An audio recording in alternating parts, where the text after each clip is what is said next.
right, welcome back to the Disney Plus Everyday Challenge, and today we have Iron Man and his awesome friends. Not Spider-Man and his amazing friends, it's Iron Man and his awesome friends. Riri Williams as Ironheart and Amadeus Cho as Iron Hulk.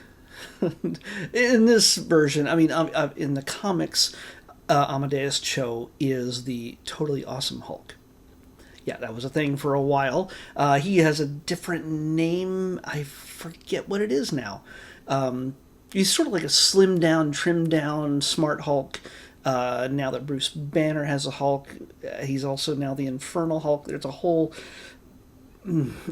supernatural demon level stuff going on with the Hulk right now in the comics. But regardless, at one point Amadeus Cho was the main Hulk of the Marvel Universe for a while.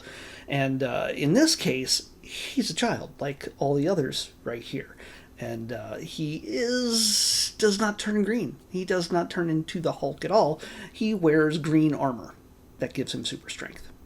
And he has a dog sidekick named Gamma. So, yeah. We've already watched the Meet Iron Man and His Awesome Friends series of shorts. And I don't know how long ago was that. It was a couple months ago, at least. But now here's the actual full series. Each of the episodes are about 26 minutes long each, and they have 2 stories in each. So the first one here that we get to see is Enter the Iron Friends, not to meet. That would be confusing. And Amadeus Cho's excellent adventure. Yes, there is plenty of egg puns in that latter story. The first one, of course, is if you haven't already watched the Meet the Iron Friends series. Well, here's your chance. It's sort of a pretty good introduction as they go up against their greatest villain, Ultron, voiced by Tony Hale, while the kids are actually voiced by actual kids. Mason Blomberg as Iron Man. He's a boy. Capri Ladd as Riri, and she's also Iron Heart. She's not a heart, she's a girl.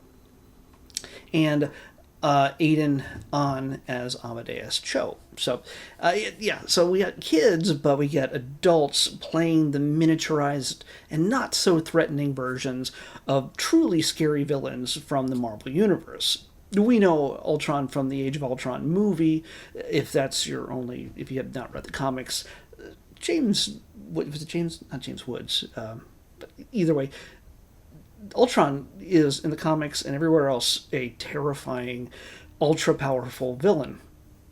Here he steals toys with a giant vacuum attachment onto a floating, spaceship kind of thing. And he's voiced by Tony Hale. So if you don't know who Tony Hale is, he's Forky from Toy Story 4. He's in Arrested Development, Veep. He's been so many different characters, just more mature characters, and does voices for kids' cartoons as well. He's all over the place. He's multi-talented, and it's just funny to hear him do evil Ultron voice, so that's always fun.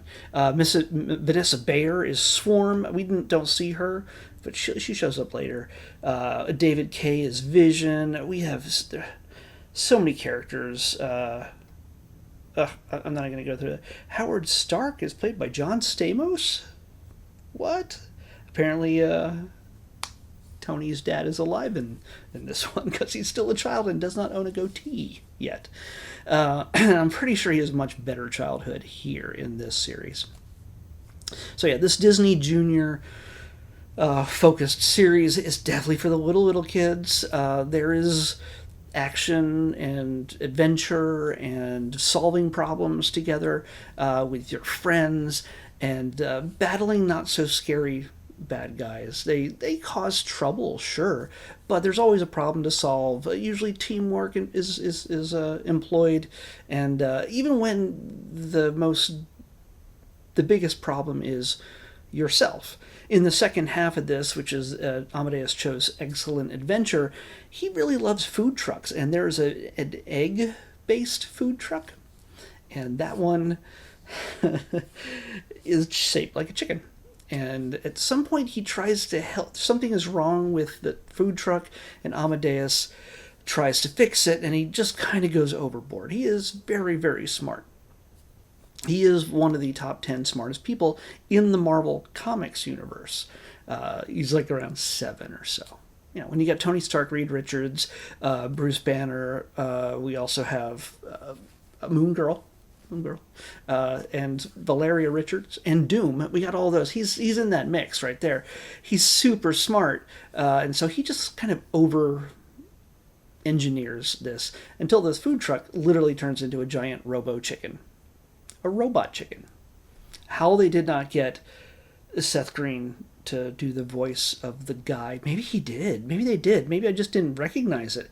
Because the guy who did the food truck guy voice totally could have been Seth Green. I did not check before this. That would be awesome. Either way, he over-engineers it and causes the chicken to go on a rampage, and he doesn't know, they don't know how to stop it. It's out of control until he figures it out. He just takes the battery out. So, yeah. And you get to see them employ all their iron mech powers. You get to see them do their armor up, spin around moments, Sailor Moon style, and getting all their gear in place.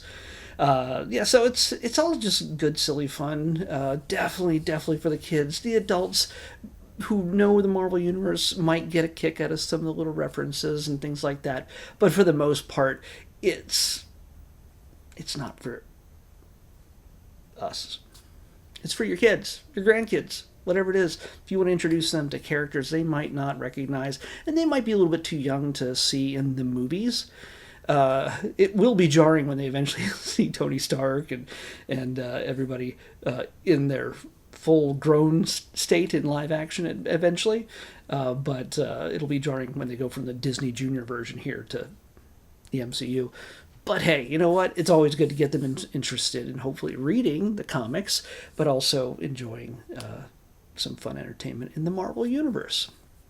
So, yeah, I recommend it for people who have little kids who know of the characters through other cartoons and things like that, and they just want some good learning opportunities through Iron Man. Who doesn't want to dress up in armor and fight fairly dangerous bad guys? They're not very dangerous. Let's pick tomorrow's episode. By the way, there's about 20 episodes or so currently on Disney Plus. Only one season so far. 26 minutes. It's brand new from 2025. Definitely have your little kiddos check it out. That was number 19. And what do we got? Oh.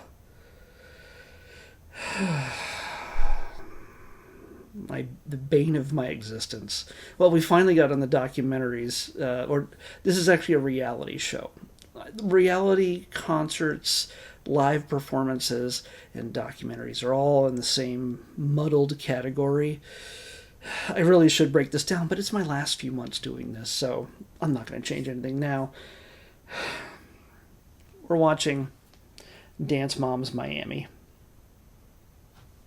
If you don't already know from the look and on my face and the sound of my voice, I do not like reality TV, particularly when it involves women screaming at adorable dancing children. I just don't.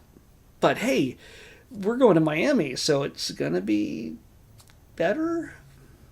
I don't know. Dance Moms Miami is what we're watching next on the Disney Plus Everyday Challenge. I'm going to watch it and I'll judge it on its own merits on the next Disney Plus Everyday Challenge.